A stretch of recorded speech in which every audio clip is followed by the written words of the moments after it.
இப்போ ஆணாதிக்கம் என்பது சரியானது. ஆனால் ஆண் சர்வாதிகாரம் தான் தப்பு. அடிமைத்தனம் என்பது தப்பு.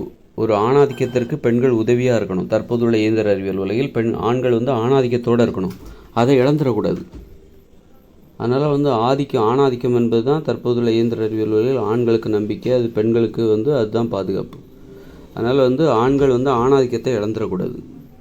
இப்போ உதாரணம், ஆணாதிக்கம் என்பது எப்படிப்பட்டதாக இருக்குன்னா, இப்போ நான் இருக்கிறேன் அப்படின்னா, நான் இவ்வளோ கருத்துக்கள் சொல்கிறேன் அப்படின்னா, நானும் ஒரு ஆணாதிக்கவாதி தான்.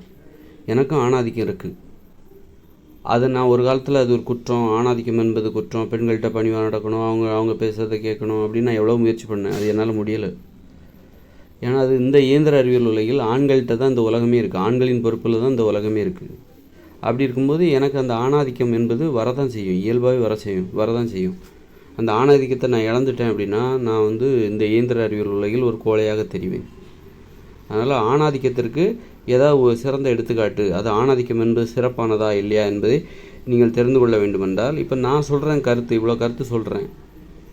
நான் எனக்கு ஆணாதிக்கம் இருக்குது, அதனால தான் இவ்வளோ கருத்தை நான் சொல்கிறேன். மற்றவங்கள வழி நடத்தணும், பெண்களை வழி நடத்தணும் அப்படிங்கிறதுக்கு, நான் பெண்களுக்கு பாதுகாப்பாக இருக்கணும் அப்படிங்கிறதுக்காக நான் என்னோடய கருத்துக்களை நான் முன்வைக்கிறேன் என்றால், அதற்கு காரணம் எனது ஆணாதிக்க உணர்வு தான் காரணம். ஆணாதிக்க உணர்வுக்கு நானே சிறந்த எடுத்துக்காட்டு. அதனால் இப்போ நிறைய பேர் சொல்கிறாங்க, இப்போ பெரிய பெரிய தலைவர்கள், அதாவது இப்போ பெரியார் இருக்கிறாரு, இப்போ நிறைய தலைவர்கள் உங்கள் பக்கத்தில், உங்கள் வீட்டில் கூட இருப்பார். உங்கள் அப்பா கூட உங்கள் குடும்பத்தை நல்லா பார்த்துப்பார். அவர் ஒரு ஆணாதிக்கவாதியாக தான் இருப்பார். அப்போ அவங்கெல்லாம் ஒரு ஆணாதிக்கவாதியாக தான் இருப்பாங்க.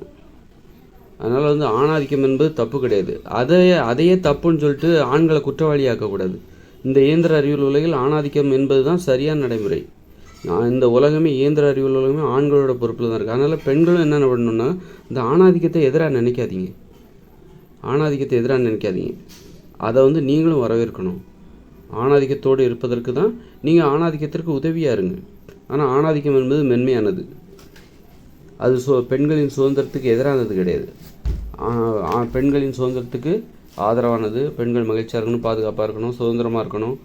சமத்துவம் என்பது ஆண்கள் ஆதிக்க உணர்வோடும் பெண்கள் அதற்கு ஒத்துழைக்கிற உணர்வோடும் வாழ்வது தான் இந்த இயந்திர அறிவியல் உலகில் சமத்துவமானது. இந்த இயந்திர அறிவியல் உலகில் அதுதான் சமத்துவம். அதனால் பெண்களும் என்ன பண்ணால் இதை நல்லா புரிஞ்சுக்கணும். சர்வாதிகாரத்திற்கும் ஆதிக்க உணர்வுக்கும் வேறுபாடு தெரிய வேண்டும். சர்வாதிகாரங்கிறது பெண்களை அடிமைப்படுத்துவது, பெண்களின் உரிமைகளை மறுப்பது, சுதந்திரத்தை மறுப்பது, பெண்களை அடிமைப்படுத்துறது, அவமானப்படுத்துறது, அடித்து ஒடுக்கி அடக்குவது, அது சர்வாதிகாரம். ஒரு பெண்களை வேலைக்கே போடாமல் ஒரு ஆண் ஆனால் வீட்டில் அவர் பெண்களுக்கு மதிப்பு கொடுக்குறாரு, பொண்டாட்டி அன்பாக பேசுகிறாரு, ஆனால் வேலைக்கு போவதுக்கு அனுமதிக்கலை, அல்லது பொண்டாட்டி வேலைக்கு போக வேண்டாம், நான் போக மாட்டேன்னு சொல்லிட்டா உடனே, அதனால் இவர் மண்டையை ஆட்டிட்டு உட்காந்துட்டாரு. ஆனால் பொண்டாட்டிட்ட நல்லபடியாக நடந்துக்கிறாரு, பாசம் நடந்துக்கிறாருன்னா அவரும் ஒரு ஆண் சர்வாதிகாரியாக தான்.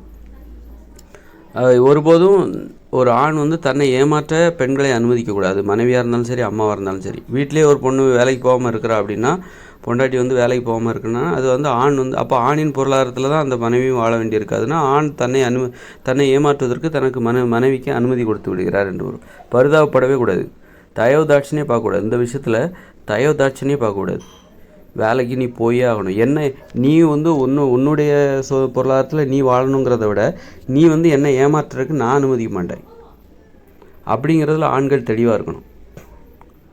என்ன குற்றவாளியாக்காத. நீ வீட்டுக்குள்ளேயே அடிமையாக இருந்தன்னா நான் குற்றவாளி ஆகிடுவேன்.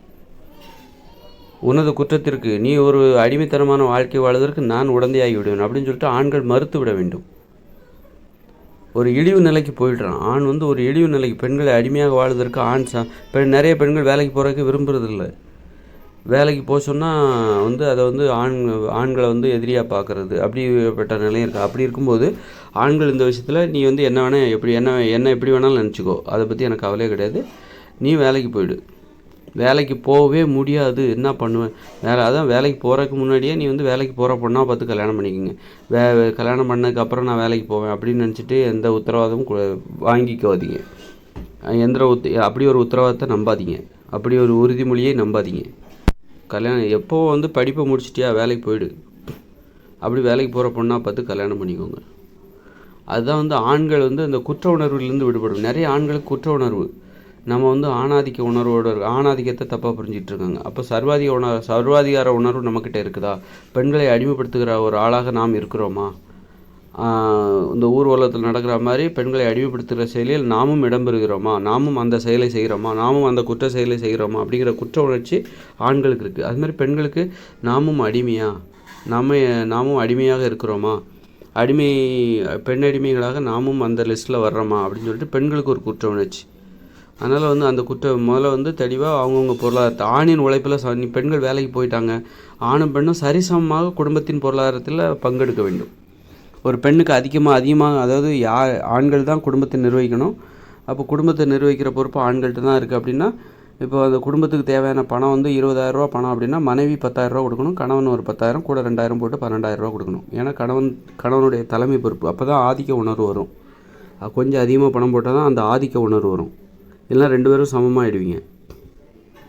யாருடைய கட்டுப்பாட்டிலேயாவது அந்த குடும்பம் இருக்கிறது நல்லது. அதனால் சரிசமமாக இப்போ அதற்கு அதிகமாக கணவன் எவ்வளோ தான் சம்பாதிச்சாலும் மனைவி எவ்வளோ தான் சம்பாதிச்சாலும் அந்த பணத்துக்கு ஆசைப்படக்கூடாது, அடுத்தவங்க பணத்துக்கு ஆசைப்படக்கூடாது. குடும்பத்துக்குன்னு இவ்வளோ தான் தேவை. அதை 10,000 தேவை, 20,000 குடும்பத்துக்குன்னு 20,000 தேவைன்னா மனைவி 10,000 போடு, கணவன் 10,000 போடு, கூட 2,000 கணவன் போடு, 12,000 போடு, மொத்தம் 22,000.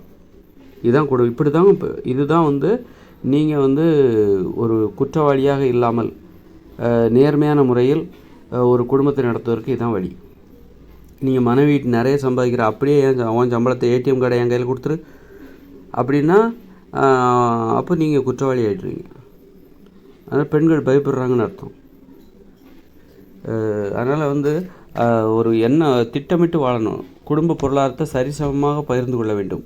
அளவுக்கு அதிகமான பணத்தை வந்து கணவனிடமிருந்தோ மனைவியிடமிருந்தோ பெற முயற்சிக்கக்கூடாது, அதற்கு அனுமதிக்கக்கூடாது. ஆணாக இருந்தாலும் சரி, பெண்ணாக இருந்தாலும் சரி. அப்போ தான் நீங்கள் நேர்மையாக வாழ முடியும். அப்போ தான் உங்களுக்கு நிறைய நல்ல விஷயங்கள் உங்கள் அறிவுக்கு தெரியும்.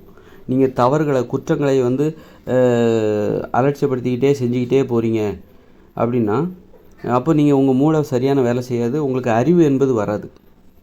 நீங்கள் வந்து நேர்மையாக வாழலைன்னா உங்களுக்கு அறிவு என்பது வராது.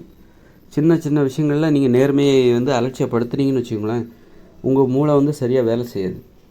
அதனால் சின்ன விஷயங்களையும் எது நேர்மை என்பதை தெரிந்து கொண்டு நீங்கள் செய்யணும். சின்ன விஷயத்துலேயும் நேர்மையாக இருக்கணும். நீங்கள் நேர்மை தவறுனீங்கன்னு வச்சுக்கோங்க, கண்டிப்பாக உங்களுக்கு மூட நம்பிக்கை ஏற்பட்டுரும். உங்கள் மூளை ஒழுங்காக வேலை செய்யாது. அறிவு தான் நமக்கு சொத்து. அறிவு தான் நமக்கு மரியாதையை ஏற்படுத்தி தரும். நீங்கள் நிறையா பணம் சம்பாதிச்சிட்டீங்க, அதெல்லாம் பெரிய விஷயம் கிடையாது. நீங்கள் அறிவோடு இருக்கீங்களா, நல்ல அறிவார்ந்த விஷயங்களை பேசுகிறீங்களா, உங்களுக்கு வந்து அந்த அறிவு என்பது இருக்குதா, அப்போ தான் உங்களை மதிப்பாங்க. நிறைய பணத்தை சம்பாதிக்கிறீங்க ஆனால் மண்டையில் ஒரு சரக்கும் இல்லை அப்படின்னா பணத்தை சம்பாதிக்கிறதுங்கிறது பணத்தை சம்பாதிப்பதற்கான அறிவு. அது மட்டுமே உங்கள் வாழ்க்கையில் உங்களை மதிப்பிடுவதற்கு அதனால் பணத்தை சம்பாதிக்கிறதுங்கிறது வந்து நிறைய பேர் அதுதான் பணக்காரங்களாக இருப்பாங்க, ஆனால் அவங்களுக்கு வேறு விஷயங்கள் ஒன்றுமே தெரியாது. பணத்தை சம்பாதிக்கிற அறிவு மட்டும் அவங்ககிட்ட நிறைய இருக்கும், மற்ற விஷயங்களில் அறிவு இல்லாமல் இருப்பாங்க. அதனால் எல்லா விஷயத்துலையும் நமக்கு ஒரு அறிவு இருக்கணும். பணத்தை சம்பாதிக்கிற அறிவும் நமக்கு ரொம்ப முக்கியம். அது மாதிரி மற்ற விஷயங்கள், ஒரு சமத்துவம், சமூக பிரச்சனைகள், இந்த உலகத்தில் என்னென்ன பிரச்சனைகள் இருக்குது அது சம்மந்தமாகவும் நமக்கு ஒரு அறிவு இருக்கணும். எனக்கு பணத்தை சம்பாதிக்க மட்டும்தான் தெரியும், வேறு இந்த உலகத்தில் எதை பற்றியுமே எனக்கு தெரியாது அப்படின்னா அவன் முட்டாள். அவன் வந்து கொஞ்சம் முட்டாள், கொஞ்சம் அறிவாளி, நிறைய முட்டாள். அதனால் வந்து பணத்தை சம்பாதிக்கிறதுங்கிறது வந்து அது ஒரு அறிவு. அது மாதிரி வெவ்வேறு விஷயங்களில் ஒரு பெண்களிடம் எப்படி நடந்துக்கணும், எப்படி வந்து பெண்களுக்கு வந்து மதிப்பு கொடுக்கணும், அல்லது வந்து ஆண்கள் எப்படி ஆதிக்க உணர்வோடு செயல்படணும், குடும்பத்தை எப்படி வழி நடத்தணும், அது ஒரு அறிவு. அப்படி வந்து நிறைய அறிவு என்பது நிறைய இருக்குது. வெறும் பணத்தை சம்பாதிக்கிற மட்டுமே அறிவு கிடையாது, அறிவாக விட முடியாது.